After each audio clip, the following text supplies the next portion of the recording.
her writing, award-winning author Chimamanda Ngozi Adichie has long championed issues of race, gender, and the immigrant experience in the United States. In her new book, Dream Count, her first novel in more than a decade, she tackles these conversations again through the stories of 4 women struggling for self-discovery in Washington, D.C., Nigeria, and Guinea. So how has the current political climate shaped her writing? And what does US President Donald Trump's crackdown on free speech mean for the future of education and learning? She joins me now to discuss this. It's such a pleasure, Chimamanda, to have you on UpFront. Welcome. Thank you. Thank you. You've heard this before, your first novel in 12 years. Yes. I heard that you are quite superstitious about a particular word. I won't use it. I'll just use creative impasse. Ooh. What does it mean to break through the creative impasse and put this out into the world? Oh, I can't tell you. Honestly, Redi, I feel so grateful, really, and happy. I haven't been this happy in a long time. When I couldn't write, when I had that creative stalling, it's a terrible place to be when writing is so important to you as it is for me. And so I felt that I was separated from myself. Writing has always been the thing that gives me meaning, joy, you know. And so when I would sit at my laptop and try to write and it just wasn't happening, it was horrible. So it's not like you were not trying, you were trying. I was trying every day. I'm always thinking about fiction. Every day of my life, I'm thinking about fiction. I'm thinking about, I'm not writing, or I'm thinking about what I want to write about, or I'm thinking about what I didn't do well, or what I want to do better. I'm always thinking about writing. Well, somebody could say, thank goodness for that pause, because each of these women could be a book on its own, and it's so rich and so layered. But let's just talk about your writing. There were certain themes that came through: race, gender, class, even the whole idea of the American dream. The way you present them here, in what way is this book in conversation with your other writing? And how do you find newness? How do you infuse newness whilst writing about similar themes? I think this book is quite different from my other books. I think it's because I'm a different person. So I think this is the first book that I've written as a person who doesn't have parents. The first book I've written as a mother.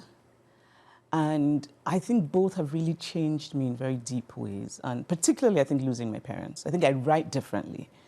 So my themes maybe, actually, I remember reading somewhere that writers write the same thing over and over again. I do not think this is true. But also, you know, I can't help but think, I'm a Black woman. I write mostly about Black people. And it's interesting to me to be told I write about race. I mean, I think with Americana, I set out to write about race, but with this one, no. But I suppose when you write about Black people, invariably your book is going to be somehow said to be about race. I'm not sure that, I mean, there is some race, but it's not a preoccupation in this novel. Yeah. I think it comes through in relationships when one of the characters is in a different country and people are staring because she doesn't belong, or one of the brothers makes allegedly a racist comment. So it comes out in those kind of subtle ways. Yes. I want to talk about how then you have changed. You are a different person. You've gone through grief. I understand you lost your dad, your mom, and 2 aunts. That is a lot of heaviness. And just grief as something that shapes your work. I started writing this book after my mother died. My father died suddenly, and then just a few months later, on my father's birthday, my mother died. And this is the kind of story that if somebody wrote it in a novel, I would say this is unbelievable. It's not very good. You know, I would say the metaphor is overdone. You know, I would say, but that's our story. And I really believe that my mother helped me start writing again, because I started writing when she died. And I didn't set out to write a sad book. So this is a book that was written from a place of intense grief. I still haven't made peace with losing my mother. But it's not a book about grief. You know, I think in some ways, it's my mother's spirit in some ways telling me to go on, you know, keep going. That's how I think of it. And one of the loveliest things somebody has said to me about this book is how it has a lot of melancholy and a lot of humor, and how it's rare to have both in a book. Yeah. And I think it maybe is because of the origin, because of its sort of origin story. of the novel. I must be honest, I had a debate with somebody who was talking about how it's a story of loss. Of course it is. The women struggle as they find to locate themselves emotionally in relationships, their relationships with their parents, with their bodies, with money, with society's expectations that they should be married at a particular time, have children at a particular time. But it's also quite a cheeky book. They are happy women. They are self-possessed. They've got agency. And the losses in relationships, for me, what actually stood out the most was how they ended relationships on their terms. Thank you, Redi, for getting this. Thank you. They weren't just dumped. Of course, there are those occasions. There's Zakura who gets left with a baby. But when you track their relationships, they ended when they ended. And even in a moment of trauma, they get a sense of clarity, and that's when they act. Is that the kind of woman who appeals to you? Yes. I think it's also the kind of stories that I want to hear more of. We're not only about our losses and our sadnesses, and I think particularly for Black women, this idea that somehow a woman's life as a Black woman is one of just endless, catastrophe. I think the women in this novel are real, they're human, and they have dignity, and they dare to dream, right? They dare to want.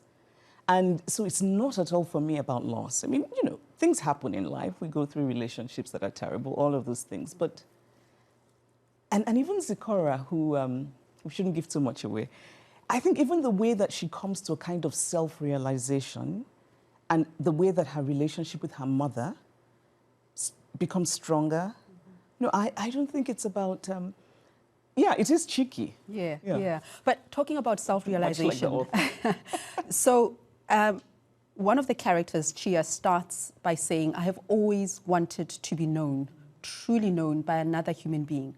But then Zakura, her very good friend, answers this question and says, perhaps we can never truly know another human being. It's set during COVID lockdown, a moment of not knowing for so many people. What does that mean, living with not knowing and just yielding to what's happening around you? It's a very vulnerable, frightening place to be, I think.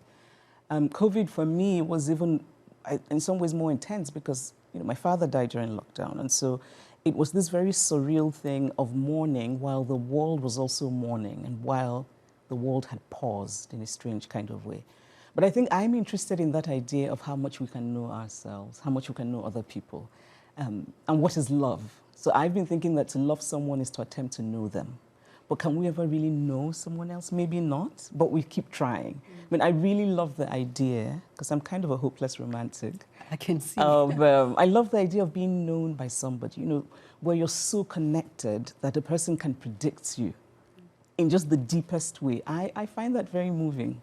So I think there's a longing for that in the book. Yeah. I want to talk about your love for fiction, because you're quite specific and particular when you answer questions about writing a novel, writing fiction. Pain is a big theme in this particular novel. In what ways do you think fiction allows us to go far deeper into stories than perhaps non-fiction? I mean, there's a character here, Kidia, and her story is inspired by a global issue that we know about, rape and the war on women's bodies perpetrated by a powerful man. That's enough. I'm not going to give up more on that. But how the story comes to life via the fiction medium versus reportage on the issue. What's the power of fiction? Fiction goes inside. I think journalism tells us what happened. Fiction tells us how it felt. And there's power in knowing how something feels. Often I think that as human beings, we are moved to act from a place of emotion more than intellect. When you're moved by something, when you feel connected to something. So I've always felt that fiction is true, in a sense, more true than nonfiction. Because with fiction, for me as a writer, I feel free. I don't feel the need to restrain myself. I don't think that I have to protect myself in the way that I do when I'm writing nonfiction, because I know I'm writing about myself. I don't feel the need to protect other people, because fiction is this, it's almost a magical space where you create people, you play God. which is always nice. No, but I think that there's, and I think this is why novels have always had such power. You know, we remember Jane Austen and we remember Dickens and we remember Balzac, but we don't really remember any of the journalism from that period. You know, stories last. So you dedicate this book to your mom, whom you've lost, as we've heard. But in the end, in the author's note, you talk about the woman with whom she would have identified the most, Kadiatou. Why her?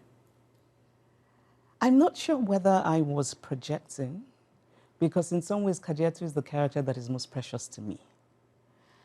She's obviously the character who's not from Nigeria, she's from Guinea.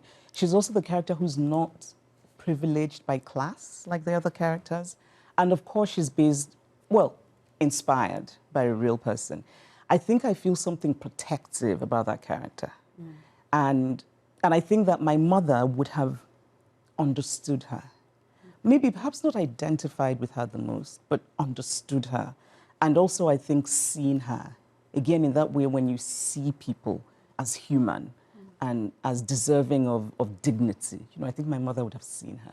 In fact, what I want to share, and again, we're trying very hard not to give the magic away, you do say that you call your act of writing about Kadiatou, inspired by a real-life person, you call this your act of fictionally humanizing her, a gesture of returned dignity. I love that so much, because it speaks of a woman who was unseen, perhaps, yes. Wasn't given a voice, yes. And this is a gesture of returned dignity. Yes.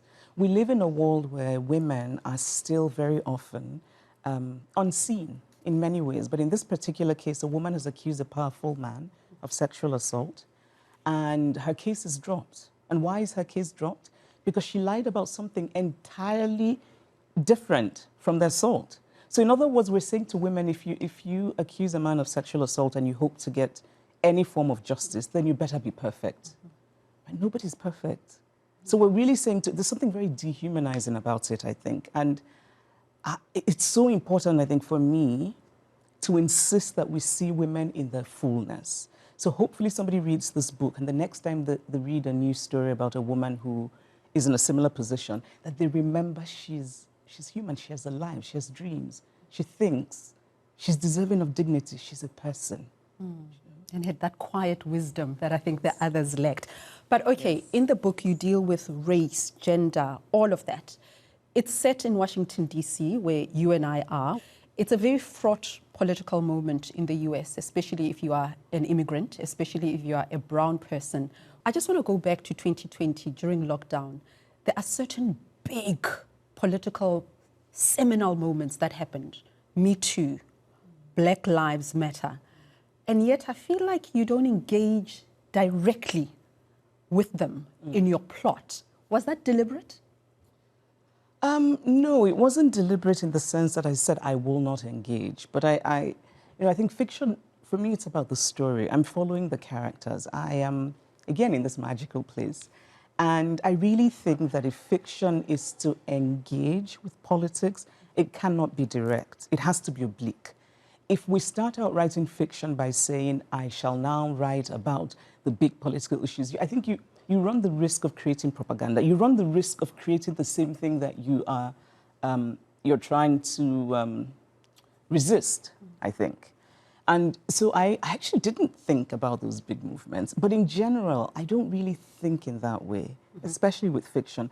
I think I start off with mood, character, sometimes one sentence, sometimes a pang of melancholy. You know, that's what brings my stories to life.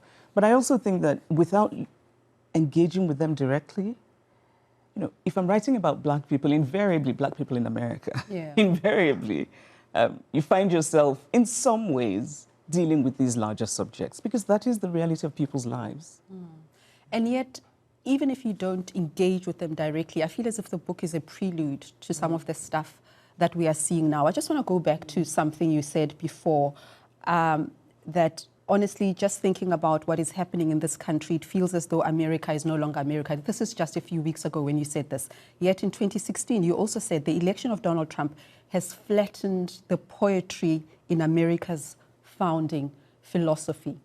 Going back to the character of Kidiotu, you were quite hopeful that in America, a powerful man could be frog-marched to jail, to a court, could be arrested. There was a lot of optimism. But then it looks as if the country showed its other face, where charges were dropped. How do you feel about America at this moment? Oh, Lord, Redi,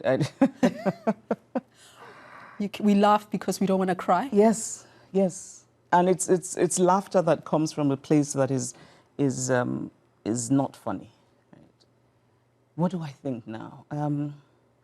Yes, I did say during the first term of this president that the poetry that I had associated with America had become flat. Now, there is none. I think that I would say that it's been thrown out the window. It doesn't exist anymore.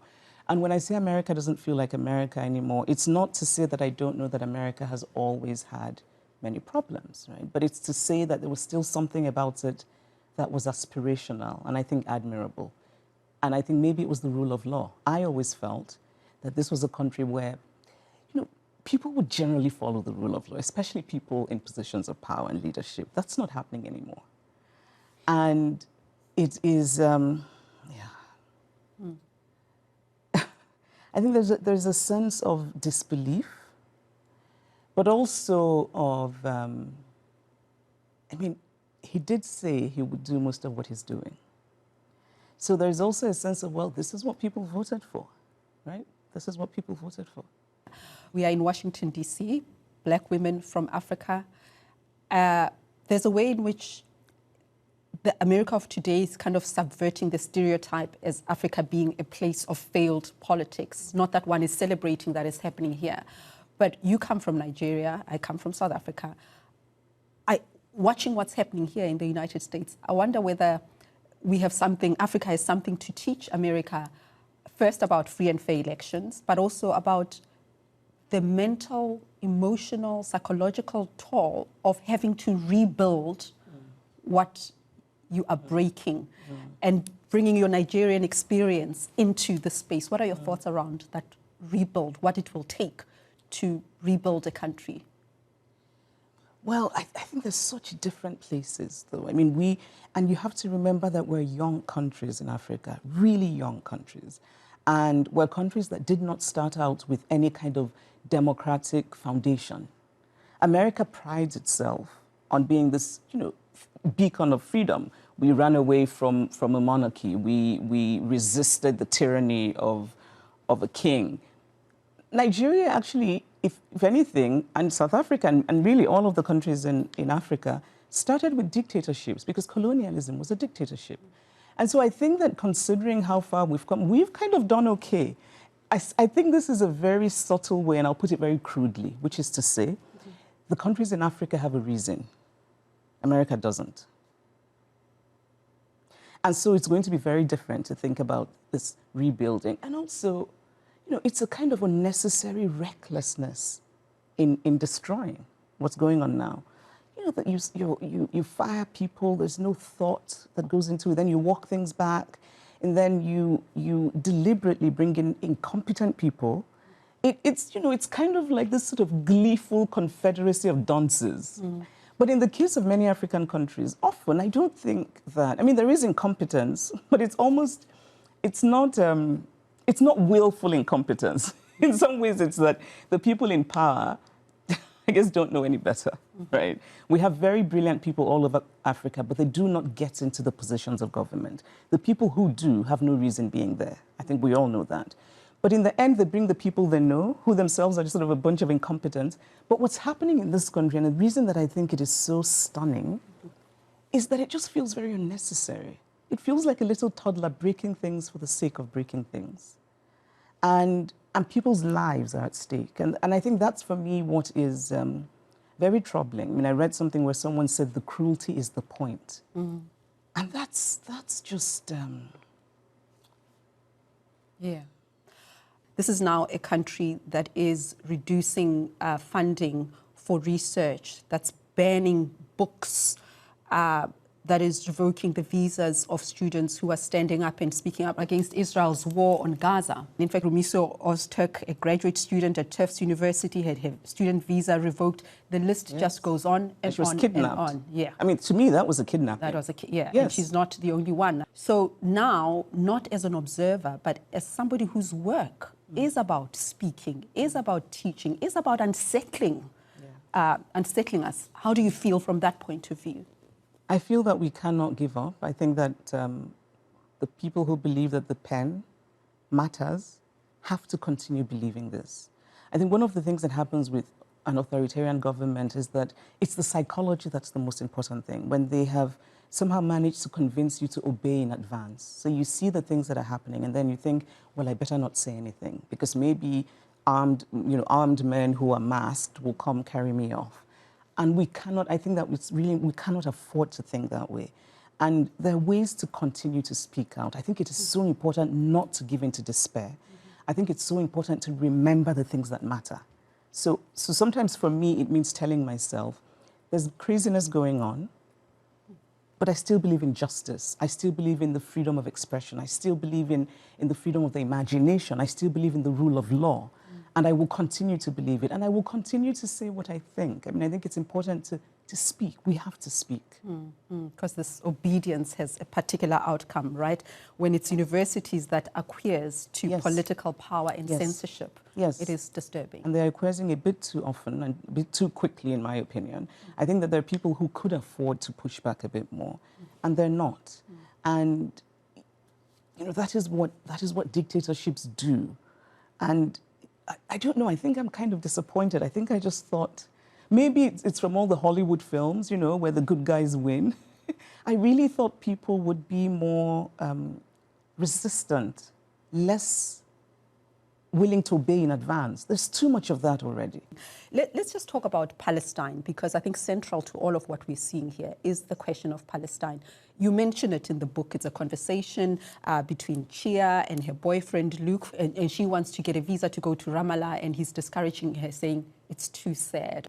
Fast forward to now, that becomes the understatement of the year with all the death and the destruction that is constantly being broadcast. You've written about war before. You've written about genocides and the destruction of life as we know it through this war.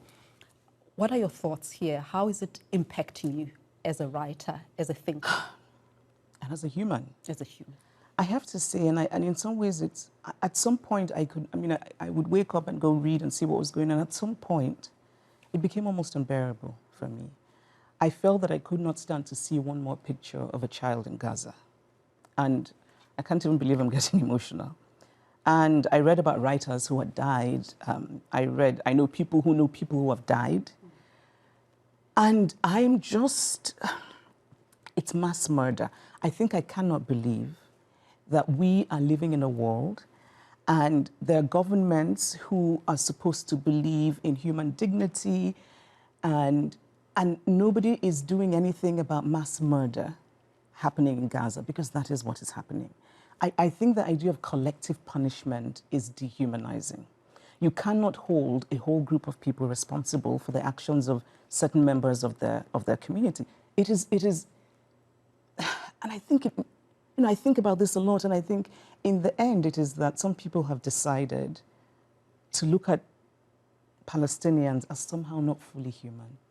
Because if you think of Palestinians as fully human, you cannot find excuses for this kind of mass murder that is happening. You cannot justify it in any way. If we believe that a human being is a human being, all human beings are equally worthy. That's kind of how I think. And as a storyteller, I think it's important for us to read about Palestinian lives, ordinary lives. There are wonderful Palestinian writers that I've always admired. Actually, in my talk, The Danger of a Single Story, I quoted a Palestinian writer, Mourid Barghouti, who says that if you start a story with secondly, you never get the full story. So if you start the story in the middle, you never get the full story. You have to start the story at the beginning, right? If you start the story with the arrows of the Native Americans, that's not where the story starts. The story starts when people came to their land. And I think that's such an interesting and very relevant quote, I think, for today, that we have to start the story at the beginning, right? And I think it's also, in some ways, similar to what is happening in America today, that we have to continue to remember that it's not normal. I think it's also important. And I say this to myself because when I stopped looking at the news about Gaza, I felt a bit guilty. But I would just look at the news and cry. And then, you know, sink into depression. And then I would think, no, I can't cope. And I think especially as a mother, you look at those pictures, you read those stories. It's awful. It's awful, you know, and I don't know how people who have the power to stop this are not doing anything. It is to me, yeah. Sorry. Yeah, there are no superlatives, no words. Yeah, yeah. I want to explore something else. Ideological orthodoxy. You've written about it, you've spoken about it. And you were talking about how the left sometimes stifles nuanced discussion in social media and in academia. In fact, you wrote an essay in 2021 called "It is Obscene." This is after your own experience and interactions with certain audiences and former students. You touch upon this in this book through one character who leaves Nigeria and goes to an American university. But here's the thing, I'm wondering whether that is just the preserve of the left. When you look at what we've been speaking about with the right also cancelling people, revoking visas, banning books. So is it an ideological chasm between left and right, or cancel culture becomes a tool that powerful people use to stifle dissent? What are your thoughts on that? That's actually very interesting. That's a very... And I don't think... I would never make the case that it's... that this kind of stifling of ideas is the exclusive preserve of the left. It's not at all. I care about the left because it's my tribe, right? And I care. So that's why I think in some ways when you love something, you poke fun at it and you want it to be better. The right, I mean, it's madness, right? I can't even begin to grasp what that's about. So I think that there is the stifling of speech and ideas on both sides. I don't even like to equate them because I think that they're really different. I think on the right, it is today much more dangerous. If you are at risk of being kidnapped by the American state for the crime of having an opinion. Yes. That is scary. And you look back at history. I found myself going back to read about Germany in the 1930s because I want to see what history can tell me about today, you know, and possibly about tomorrow. Because one of the things about this present time is I don't think we really know what's going to happen in the next 5 months. You know, and so yes, there is, you know, the left, and I think that there's a lot of opportunities for humor with the kind of orthodoxy that the left likes to impose. And I don't want to be glib about it because it has real consequences for people. You know, people have lost their jobs, people have been, I mean, I would know because, you know, I've also been a person who was accused of all kinds of things because of the orthodoxy and the language of the left. But I don't think at all that it is in any way close to the horror that is happening now. Yeah. I want to go back to how you were critiquing your own, and I'm wondering whether does the burden stem from the insincerity? In other words, if the right is so overt about the things that it wants to cancel and the things that it wants to silence, progressive thought claims certain things, it claims certain values. The pillars of what we believe as people who identify as progressive or even liberal thought is that there are certain claims and these values are meant to be sacrosanct to that identity. So is it the insincerity of it that is jarring? Yes, for me, it's that. It's also the self-righteousness. It's also, yes, it's insincerity that doesn't even know to call itself insincerity, right? It can be very self-righteous, very sanctimonious, and I find that unbearable. I think at the heart of this kind of stifling of speech on the left is a lack of compassion and a lack of sophistication. But I think people who practice it would be horrified to hear that because they really think that they're very sophisticated in their thinking. They're not. It's very simplistic thinking. And they really think that they're full of compassion. I mean, it's interesting to me that the people who say be kind are often the most spectacularly unkind people. And that happens a lot on the left. And sometimes it seems to me that there is much more of an interest in performing goodness, you know, and even the approach to minorities can be very condescending while being wrapped in love, you know. Sometimes you feel that you're not really, if you don't toe the line as a member of a certain minority, you're not allowed to be. In some ways, it's like a story I once read where a white character says to a black character, after all we've done for you, you know, you're not thinking like we want you to. So it's in sincerity, but it's not, I don't think it's insincerity that sets out to be insincerity, if that makes sense. I think a lot of these people really think that they're full of kindness and that they're very deep. Yeah, and just the absence of the benefit of the doubt. But I wonder, do you still see yourself as part of the tribe, or you disengaged after your own experiences and as you birthed these thoughts? I think you know, we live in a society in some ways where you kind of have to choose a side. So I think in situations where I would have to choose a side, of course I would choose the left. You know, if one had to vote, for example, or if one had to do something that somehow would support funding of institutions, I would completely support the left. But I am very deeply critical of a lot that's going on the left. And I also think that the reason this administration exists is partly the appeal of President Trump, yes, but also largely the failure of the left. I really believe that. We don't have to be here. You've expressed concern over the future of literature and creative thought in the US as people conform to ideology in various ways. But you've touched on this idea, and I want to expand on it as we conclude. You've described fiction as our last frontier. What role do you see for art and literature as a tool of political resistance and coping? Coping, yes. I think we should read more. You know, I understand that social media has its uses, yes. I think it'd be lovely if people took maybe 2 or 3 hours away from their social media time and spent it reading. And by reading, I mean, you know, newspapers are important, but I mean literature, reading novels, even poems, even one poem a day. It really makes a difference. And it also helps, I think, sometimes to look for fiction that speaks to what's in the news. So to look for a novel about Gaza, for example, or not necessarily Gaza, but the Palestinian people or Palestinian history, or even Israeli history, because it's important to understand what is happening. And sometimes fiction can illuminate things for you, where you know, often when I read a history book, I want to read a novel about that history, because it opens up things in a way that history doesn't. So that's, I think, one of the ways to cope, is to open a book.